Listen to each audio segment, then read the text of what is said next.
Chapter number 12 ध्वनि या sound को कंटिन्यू करेंगे।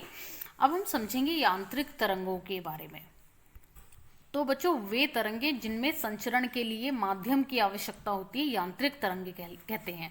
जैसे जल में उत्पन्न तरंगे हैं, रस्सी से जो तरंगे उत्पन्न की जाती हैं, या ध्वनि तरंगे, ये सभी यांत्रिक तरंगे कहलाती हैं क्योंकि या मैकेनिकल वेव्स, क्योंकि इनको संचरण के लिए माध्यम की आवश्यकता होती है।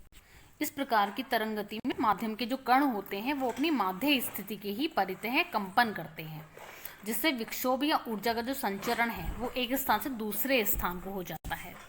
बच्चों, ये जो यांत्रिक तरंगे होती हैं ये माध्यम की प्रत्यास्था पर भी निर्भर करती हैं और इसीलिए इन तरंगों को प्रत्यास्थ तरंगे भी कहा जाता है। तो जब किसी माध्यम में कोई तरंग संचरित होती है तो जो माध्यम के कण होते हैं वो अपनी साम्य स्थिति के इधर उधर कंपन करते हैं। तो तरंग गति की दिशा और कणों के कंपन की दिशा के आधार पर तरंगे दो प्रकार की होती हैं। एक होती हैं अनुप्रस्थ तरंगे, जिसे हम ट्रांसवर्स वेव्स भी कहते हैं।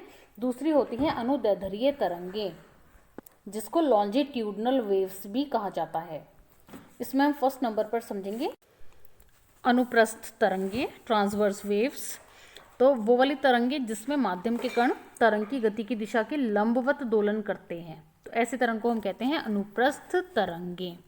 जबकि अनुदैर्ध्य तरंग में माध्यम का प्रत्येक कण तरंग के चलने की दिशा के समांतर कंपन करता है, तो उस प्रकार की तरंग को कहते हैं अनुदैर्ध्य तरंगे। तो बच्चों, अनुदैर्ध्य तरंग में कुछ स्थानों पर जो माध्यम के कण होते हैं वो काफ़ी पास आ जाते हैं, जैसा आप यहाँ पर देख सकते हैं, और कुछ स्थानों पर जो माध्यम के कण होते हैं वो काफ़ी दूर यानी कि गैप लेकर के हो जाते हैं स्थित। तो इसमें दो प्रकार की चीज़ें होती हैं, एक तो होता है संपीडन और दूसरा होता है विरलन। तो जहां पर माध्यम के कण पास पास आ जाते हैं उसको कहा जाता है संपीडन या फिर कंप्रेशन, और जहां पर जो माध्यम के कण होते हैं वो दूर दूर हो जाते हैं उसको कहा जाता है रेयरफैक्शन या विरलन। बच्चों, एक बात और ध्यान रखेंगे, जो अनुदैर्ध्य तरंगे होती हैं यानी कि जो लॉन्जिट्यूडनल वेव्स होती हैं वो ठोस, द्रव और गैस तीनों ही माध्यमों में बनती हैं, लेकिन जो अनुप्रस्थ तरंगे होती हैं वो सिर्फ ठोस माध्यम में बनती हैं। एक बार फिर से हम अनुदैर्ध्य तरंग की विशेषताओं को समझेंगे।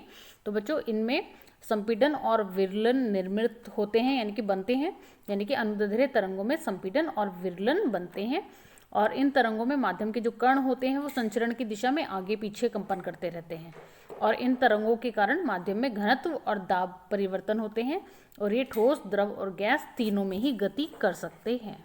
अब हमने जो यहाँ पर दाब और घनत्व में परिवर्तन समझा है उसका क्या मतलब है? उसका मतलब है कि जहाँ पर जो माध्यम के कण है वो पास पास आ जाते हैं वहाँ पर क्या होता है, दाब और घनत्व जो होता है वो एक नॉर्मल स्टेज से कुछ अधिक हो जाता है, और यानी कि विरलन में जहाँ पर कि जो माध्यम के कण है वो दूर दूर हो जाते हैं वहाँ पर दाब और घनत्व वो जो नॉर्मल स्टेज से थोड़ा नीचे आ जाता है, यानी कि कम हो जाता है।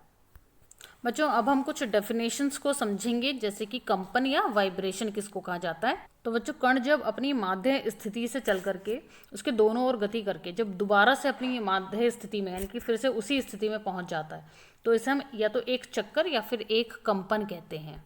अब क्योंकि जो प्रक्रिया है ये बार बार दोहराई जाती है तो इसे कहा जाता है कण का दोलन भी करना कहते हैं, यानी कि कण का दोलन करना भी इसको हम कह सकते हैं, या फिर वाइब्रेशन कंपन भी कहा जा सकता है। जैसे यहाँ पर किसी कण ने यहाँ से स्टार्ट किया और वापस वो अपनी यानी कि इस पॉइंट से स्टार्ट किया और वापस अपनी माध्य स्थिति में पहुँचा, ठीक है, तो इसको कहा जाता है एक कंपन या एक दोलन। सेकेंड पॉइंट है आवर्तकाल, जिसे हम टाइम पीरियड भी कहते हैं। तो बच्चों, एक दोलन जो है उसको पूरा करने में जो कण है वो जितना समय लेता है उसको कहा जाता है आवर्तकाल या दोलन काल, इसको हम टी से डिनोट करते हैं। नेक्स्ट है विस्थापन, या जिसे हम डिस्प्लेसमेंट कहते हैं। तो कोई कण किसी भी क्षण अपनी मध्य स्थिति से एक और जितना भी विस्थापित हुआ उसे उसका विस्थापन कहते हैं, ठीक है बच्चों। नेक्स्ट है आयाम।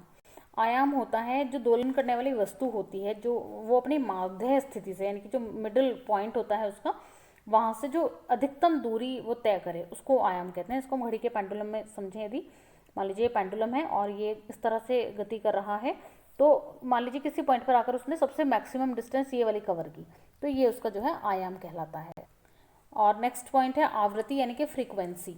तो कोई भी बच्चों दोलन करने वाली जो वस्तु होती है वो एक सेकंड में जितने भी दोलन पूरे करती है तो उसको उसकी फ्रीक्वेंसी कहा जाता है। इसको हम स्मॉल एन से डिनोट करते हैं और इसका जो मात्रक होता है वो होता है हर्ट्ज। और बच्चों तरंग चाल या वेव स्पीड होती है कि जब कोई भी तरंग 1 सेकंड में जितनी दूरी तय करती है उसे उसकी तरंग चाल या वेव स्पीड कहते हैं। इसको स्मॉल वी से डिनोट करते हैं और मात्रक इसका वही होता है जो चाल का होता है मीटर पर सेकेंड। और नेक्स्ट है तरंग दैर्ध्य।